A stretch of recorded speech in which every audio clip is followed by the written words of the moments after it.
Sir Donald Trump led US diplomacy on Ukraine versus Russia war potential a peace deal under negotiation. He has sent his team, including he has done an unofficial job. He has included his son-in-law Jared Kushner without any portfolio with the team Steve Witkoff.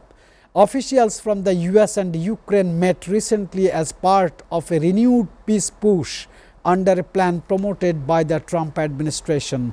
I just want to ask you the first question. Do you believe the current US-backed peace plan can produce a stable, lasting solution, or will it only cement a frozen conflict?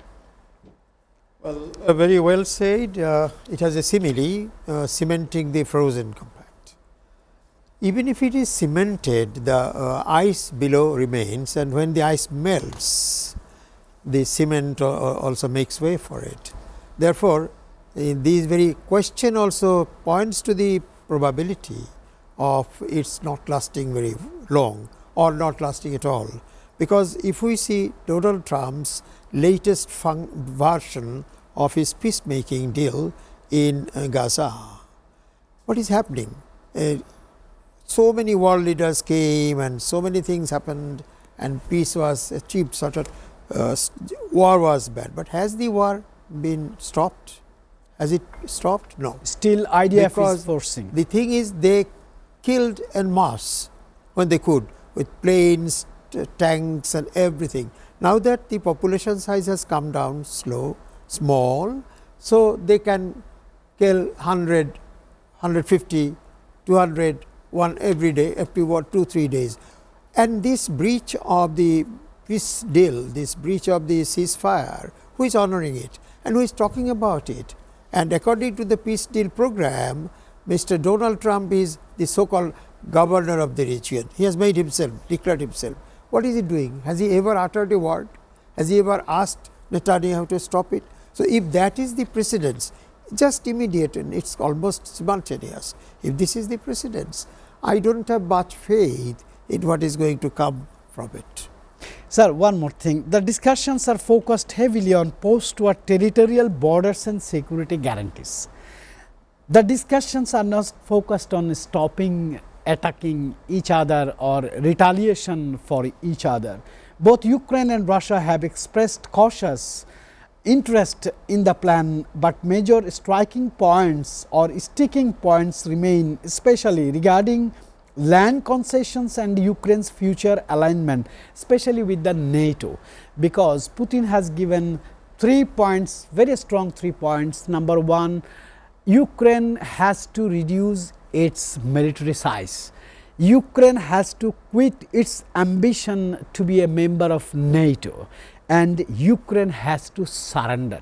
Once surrender word is come, it is not a negotiation, it is a kind of force stopping the war. I just want to ask you a question, I have designed it for you. How should Ukraine balance pressure to accept territorial concessions against long-term national security, national integrity, national dignity, national sovereignty, national interest and demand of the Ukrainian people? Well, I would start from elsewhere. Since the question, the word surrender is included in the demand, maybe that will be withdrawn for prestige's sake. But you remember, of course, we were not born at the time, but you remember the peace deals after the First World War.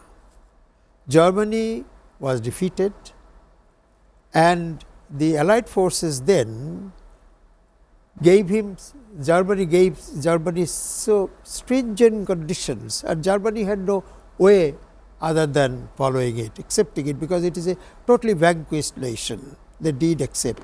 But the modern historians, even we read it, they say that the first cause of the Second World War is the First World War. The concessions given to Germany, they gave size of the number of soldiers and reparation charges and so many other things. Germany was forced to give it. That gave rise to Hitler, and he came and he solidified, came his Nazism and all those things. So, this sort of peace, it is not peace, it is a piece of the graveyard. But Ukraine has not been defeated to that extent yet, although in the long run Ukraine may not be able to fight with Russia, especially when the USA, a active member of the so-called free world, and the NATO, it stands outside and works with Russia. I remember that he has said many times that European Union was created to destroy USA. So if that is what he says, while not in office and while also in office this time also, this term. So I am seriously in doubt if he really means good or equitable peace here. I don't think he does it. What role should European powers play right this moment?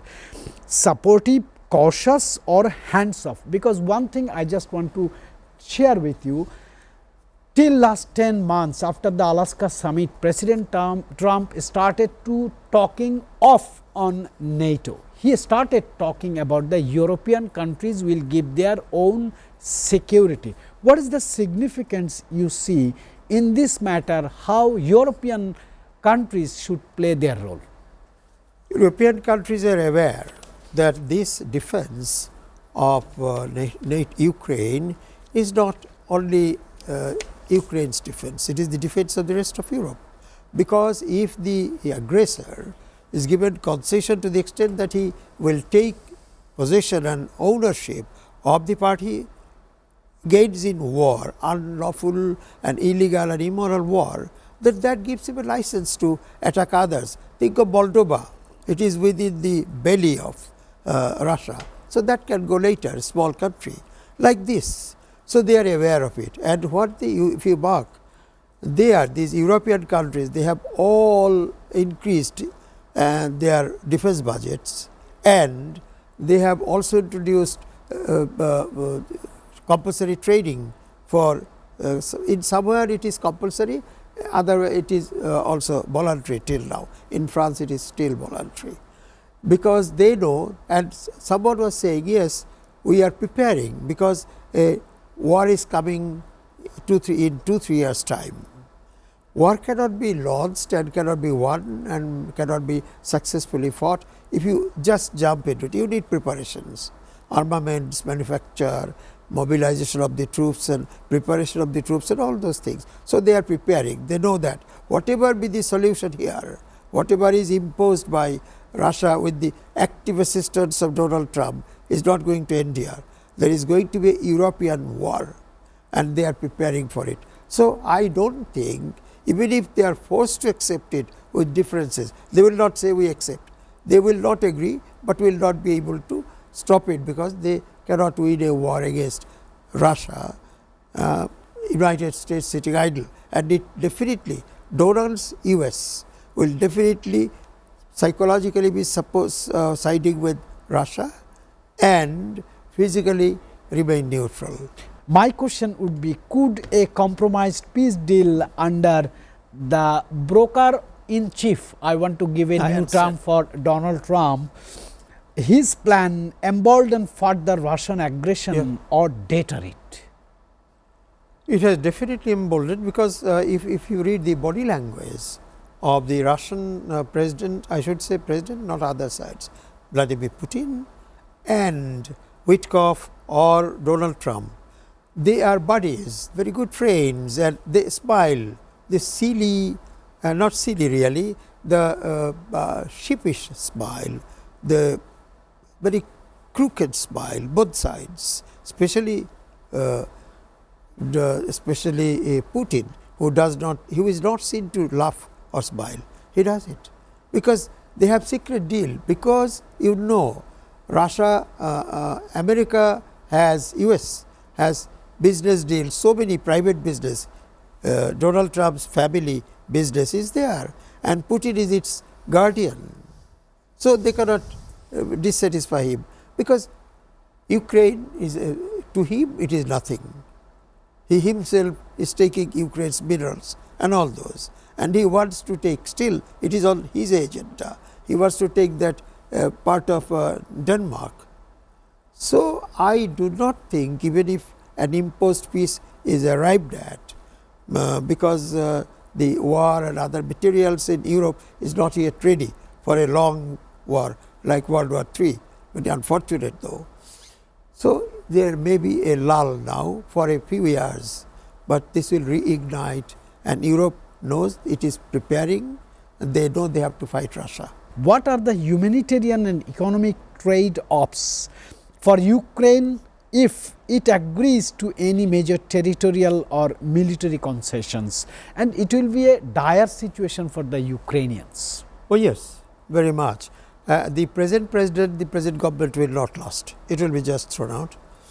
That does not matter, but the country is seriously mangled, seriously injured, and the Ukrainians are very hardy people I should say. They are not going to accept it for long.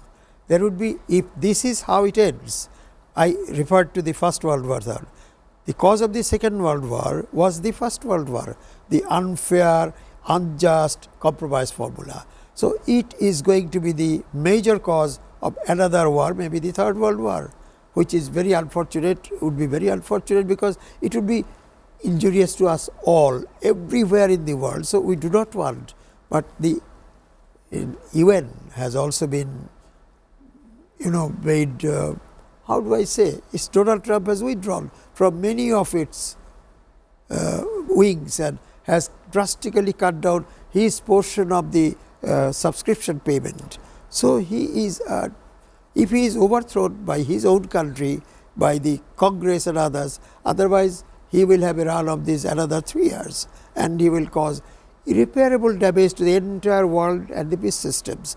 Despite all its limitations, the UN is a body where we can go and talk at least.